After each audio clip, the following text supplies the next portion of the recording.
I begin every morning the same way. I get in my car, coffee's in my right hand, left hand's on the steering wheel, and I pray. I say the same prayer every morning. God, grant me the serenity. You see, I haven't always been a classroom teacher. I'd been a productive member of the corporate world for more years than I've been teaching. I know, hard to believe. I managed hotels. The largest department of a hotel is housekeeping, and it is not a glamorous job.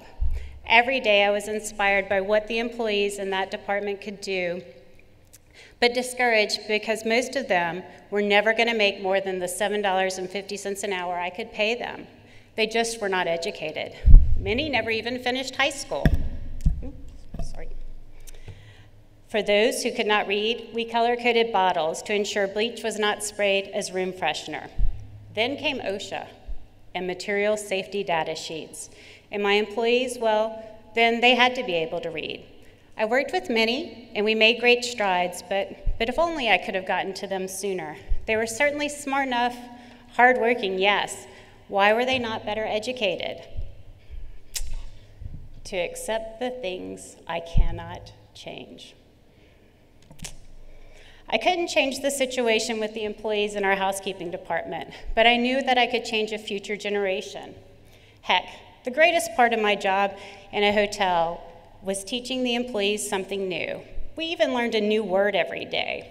Abate, lament, chagrin, foreshadowing maybe? I don't know. I knew I could make a difference elsewhere, and then my life changed.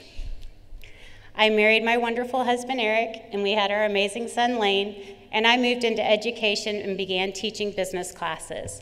I loved it. I was so excited to teach students skills to be successful in college, in life, and in the corporate world. Every year I would ask the seniors I taught where they planned to attend college. The responses were always the great schools of Virginia, the University of Virginia, Virginia Tech, William and Mary. I would marvel at the greatness around me, and then I realized, after further prodding, and much to my chagrin, that it was April of their senior year, and not one of them had taken the SAT. The courage to change the things I can.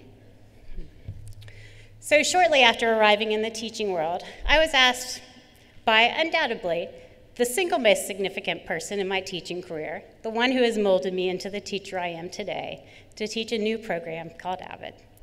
It's a college readiness system, she said, and it was coming to our school. I was told it was going to be amazing. I was so excited. I jumped in with both feet. I was finally going to work with students who were going to college. No more lip service. You know, a college-going culture, it's a lifestyle, just like Avid. One does not wake up one morning and say, I'm going to run a half marathon today. Nope, it takes daily training and determination to reach that 13.1-mile goal. I thought we were going to reach it on the first day that I taught the Avid elective. Yeah, I was stopped after the first half mile. I lamented, and then I began to wonder, what makes most people quit? I realized it was fear. It wasn't circumstances. I couldn't change those. It was fear. Fear of the unknown, fear of failure, fear of disappointment, fear of being the first one in the family to go to college. Students believed the Avid fairy would come and wave her magic wand, and they would immediately go to college. The courage to change the things I can. I began that Avid lifestyle with my students. As they trained their minds and began to reduce their fear and anxiety about college, I began training for a half marathon and overcoming my fear that I couldn't do it. I thought I had to be an elite athlete to run 13.1 miles. I was afraid. Just like my students were afraid of failure. Hold on, wait a second. I can change that. I had a shift in my mindset more than ever. It was not about getting students to graduate from high school. It is totally about getting students prepared for admission to and success in a four-year university. And the difference between the two, well, it's immense. We prepared for the SAT and the ACT in and out of class. We registered for it together. We visited colleges. We had parents' nights, and my Avid team dispelled fears, and I ran. Boy, did I run 3 miles, then 6 miles, 8 miles. I was up to 10 miles. As the Avid students became more and more successful and were accepted into more and more colleges, I knew we could do more. I mean, after all, Avid's mission is to close the achievement gap for all students. This year, Avid hosted several SOL, which stands for Standards of Learning, not,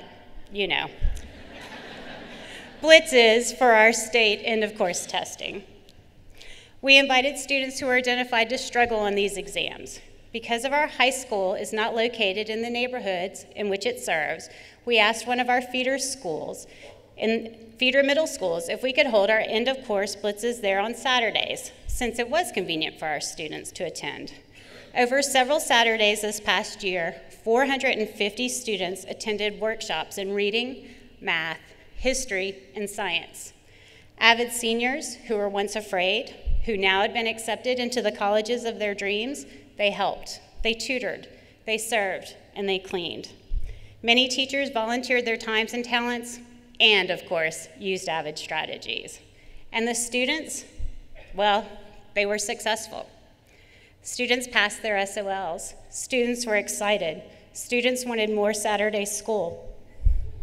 A shift was happening. Fear in our school was abating.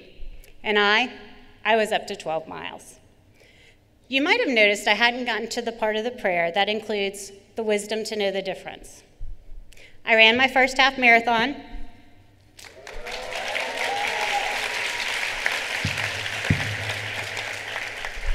I did not run into any world-class athletes, just people like me who weren't afraid to do it.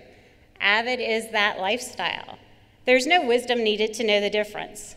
I'm now training for my second half marathon, and Avid is hosting its first AP summer boot camp next week. We're going to work on increasing that level of rigor and opportunities for success for all our students. I know I can change fear, I can change hearts, and I can change minds.